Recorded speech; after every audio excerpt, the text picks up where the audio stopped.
Today, I want to wrap up this subject of canonization. Canonization is the process by which the different 66 books were brought into one book to form what we now know as the Bible, Hagios Biblia, the Holy Bible, the document that gives definition, prescription, and description to our Christian faith. To understand this, we'll be wrapping up with the subject of Apocryphal Books. Yesterday, please, if you did not follow through yesterday's video, especially day before yesterday's video, please, I'd like you to listen through. It's about 29 minutes. It's the longest we've done so far, but it's so important you understand that lots of claims are flying around, and you, the believer, needs to be equipped with this understanding, with this knowledge, so you can have your convictions solidified, so you can understand your faith better, so you can also defend your faith. So these are the reasons why we're doing this. Please go through that particular class. I think that was day 3. Yeah, canonization. But today, if you followed thus far, you already have found out that the subject of canonization refers to how these books came together to become one book. And I told you that that was not an individual's decision. It was not even a group of people that sat down to say, these books must make it. And then some other person says, oh, no, I don't like this book. No, this one says, this one, you can't touch it to slave trade. It's inside. Put it there. That was not the point. It took about 300 years for the church to come to consensus as to what books are authoritative, as to what books give actual definition to our Christian faith. So even the people that started the process were not alive at the end of it. I mean, not one of them. About 300 years. So you see that, actually more. But then, from the point of listing the books and then collecting the books, I'm skipping that one. But the point where, this debate about what book, it took about 300, it was in the 5th century that it became, there was an actual consensus, the decision regarding what books are binding, what books are authoritative. So yesterday I spoke about that a little more. Now, the books that exactly are not authoritative, the books that did not make it to the canon, to that closed document, the text for our Christian faith, those books are now called apocryphals. It's from 2 words, apocryphal. You can just check up the etymology online. But the concept of apocryphals is separate from. Let me not bore you with the details of the etymology, but then it's just something that is separate from or away from, right? So that's the word apocryphal. Don't get scared by the seemingly big word. It's nothing deep. Apocryphal is just separate from. So when we talk about apocryphal books, we're talking about books that are separate from the canon.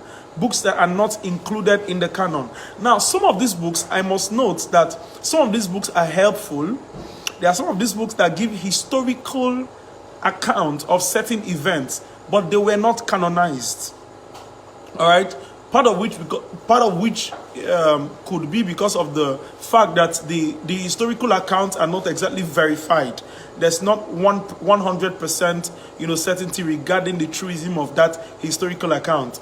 Probably due to the writer, probably due to the uncertainty of the source. There are a couple of reasons, but not today. I just want to let you know that the idea of apocryphal is away from, and some apocryphal books are good for a broader historical perspective. Some apocryphal books are dangerous. Why? Because some of them are false, and like literally outrightly false. I've read a book called 3 Corinthians. When you read the book, you just see that it doesn't line up with the content, and some of those books were in the first place forgeries. This is why it took years of scholars coming together to actually sit down and research what books out of all the available manuscripts have within them the authority. And note that all of these manuscripts, I'll come to this in more detail, but there's not one manuscript that was just one copy of it. No. Of all the books in the Bible, particularly of the New Testament, none of those manuscripts was just one copy that was found. Not 2 copies, nothing. There were hundreds of copies. In fact, I can't do that one. They are literally cumulatively thousands, tens of thousands of different copies of different documents that were found, all matching up to be a couple of books, right? So it's not like somebody just, it's not possible, literally. And I'll come to this part, right? It's not logically and historically possible for those books to have been forged. You can't find one in Atlanta, find one in Georgia. I'm not giving actual locations. I'm just giving, a scenario. Find one in Africa, and then you now say that somebody, smuggled it into these different countries. And, it's just, when I come, there's a point of this series that I'll talk about the historical reliability of scriptures. But I just want you to see that, let your mind come to terms and understand that it was not an individual's decision. It was not an individual's choice. Process, it was a debate, it was verifications had to be done, and those books that were not canonized are apocryphals. However, some sects, like the Catholic Church, still believe that maybe a book like the book of Enoch that is authoritative, a few other books, Maccabees and the rest, that they believe they are authoritative and they believe they should be part of the canon. That is different from the notion of the church fathers. There was a council that finalized this in the 5th century, and that council was not one sitting. There were no set. In fact, as at the time the first council held and the last council held, some of you that were in the first had already passed on. It was not a one-year thing. It took years, literally. And in the end, these books, after verifications, were found to have been the books that were impossible to have been falsified. These books were canonized and brought into that document called the Bible. So the concept of canonization, again, please be reminded, is not a group of people sitting down to choose what books they prefer to be in the Bible. And when people still go on to accept certain texts that have not been canonized, those texts are now called apocryphals. Let me wrap up today's series with telling you this. This is so basic, but I feel it still needs to be said. Why is it called King James Bible? Why is it called the King James Version? Is it not King James that sat up one day and said, I want to write my own version, and you call it King James Bible? No, I wonder why people, I won't call it a debate. I was just on one. Someone mentioned me on someone's video earlier today or yesterday, and the video was somebody saying that how come the 12 apostles of Jesus have English names if they truly existed in the Middle East?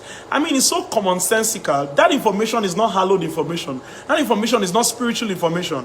It sounded so intelligent, like at one I gotcha moment, so they have English names, right? Bro, chill. The words, okay, I'm digressing. The names, right? Those names, for example, those names were, the name is not Paul. For example, the word Paul is Paulos. It's not an English name. That's just the point. I don't want to go into that. It's not an English name. They were transliterated. There's a difference between transliteration. Well, they were just made English. Let me just put it that way.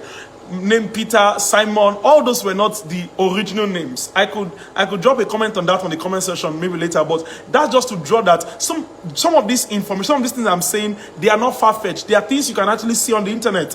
AI is your friend. ChatGPT, different AI platforms that have history, that have, the way AI gets its information, right? It has no religious sentiment, just historical facts, right?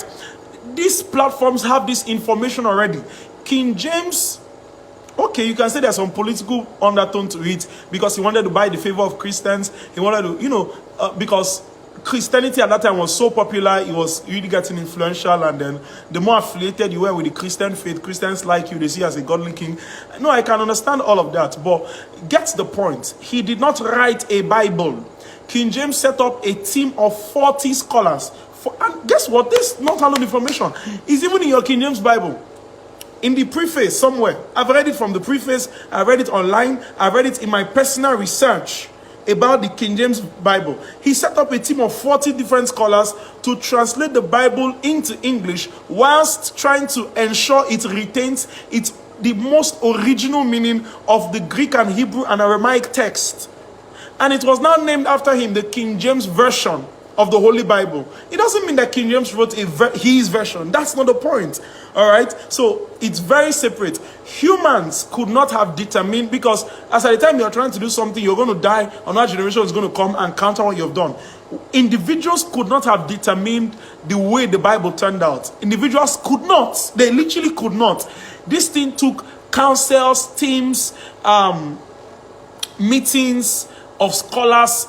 It took hundreds of years. And if you study the Lutheran Revolution, you will see that even when the Bible was canonized and people now misinterpret, because at some point the Bible was somewhat hallowed book, so much that not everybody had access to it, and then people just they printed a portion of it. I understand all of those and then interpreted it the way they wanted to. I understand the abuse, and I spoke about it yesterday, that people have used the scriptures to actualize, but you must be able to separate the abuse of a thing from the thing itself. I can abuse a self gun, I can abuse a gun, I can abuse a knife. It doesn't mean that those things in and of themselves they are wrong.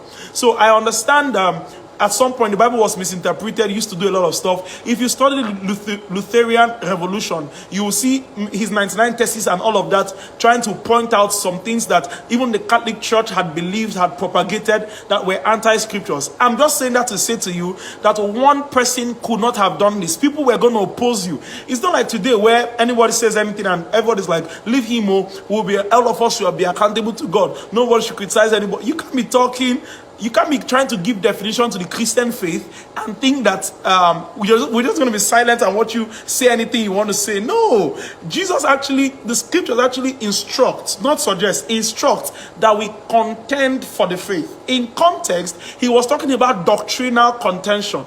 And this was a very healthy culture with the early church fathers and with the apostles. I read the story of the debate in Acts of the Apostles yesterday. So this is just to emphasize that apocryphal books were not canonized. If you still want to go ahead and read them, it's up to you. You can have some level of true, correct historical information, church history. You can have some level of information there. Some of them are false, some of them are outrightly false. They were forgeries, but in all, they were not canonized, and that's why some sects chose that, no, these books we believe so much that they are authoritative, like the Orthodox Ethiopian, the Orthodox Circle in Ethiopia. Their document has 88 books. They added far more books than the canon. Why? They believe that those ones were authoritative. All right, that's an opinion now. That's one sect. But the 66 books you see are the books that are universally accepted by every sect in the Christendom. Do you get? So that's the difference. So it's not like somebody actually saying that we don't want these books because, these books threaten our beliefs. This book threaten what we want to do. These books, no, so let's just take them away. That's far from, it's actually the opposite. It's to say, let's stick with the books that we are 100% sure of, and if you still want to go ahead to adopt some other books, that's on you. But the books that we are going to call the Hagios Graphe, the Holy Bible, those books are going to be the books that we are 100% sure of its authority, its source, its inspiration and all of that. So every other book you see that is apocryphal was not removed to conceal something, as some people try to make it look. Rather, it's the opposite. The church insisted that we keep these documents, 66 books, these ones we are sure of. Then you can now choose to if you still believe that these ones are authoritative, then that's on you. So do you get? It's the exact opposite. It's not someone trying to remove some books to protect something. It's someone trying to insist on the ones that are most accurate to protect the truism of the Christian faith and what exactly the Bible, the Christian faith says. All right, what exactly Jesus teaches will not be, there will not be confusions about that. It will not be ambiguous. It will be clear cut. Tomorrow, I likely begin the subject of inspiration, and after which this is going to get a lot more, dicey. It's going to get a lot more technical. I'm going to be talking about the historical facts, the historical premise why the scriptures cannot be false. I mean, historically, I'm not going to be saying the Bible says it is true because the Bible is true because the Bible says it's true. That's not the point. Historically, just as you can prove the existence of Martin Luther King, just as you can prove the existence of a civil war, just as in Nigeria now, just as you can prove that there was such a person as Ojukwu, the way you prove any other thing in history, there are 7 points, irrefutable points, that make the Bible impossible to be a forgery. Like, it's not even atheists agree that the person of Jesus actually lived, and that's because of certain historical facts. And I'll be looking at that when I'm done with the doctrine of inspiration. think it's about 15 minutes already. See you tomorrow, 9:30 p.m. Thank you for staying through. Drop your comments, questions in the comment section. And if you have any other concerns, if you want to challenge any of things I've said, feel free to drop it in the comment section. I will be there to respond to you. And what else? Share this to someone. Share the video, put it on your WhatsApp status. Encourage someone who has these kinds of questions to watch. Thank you for staying through. God bless you.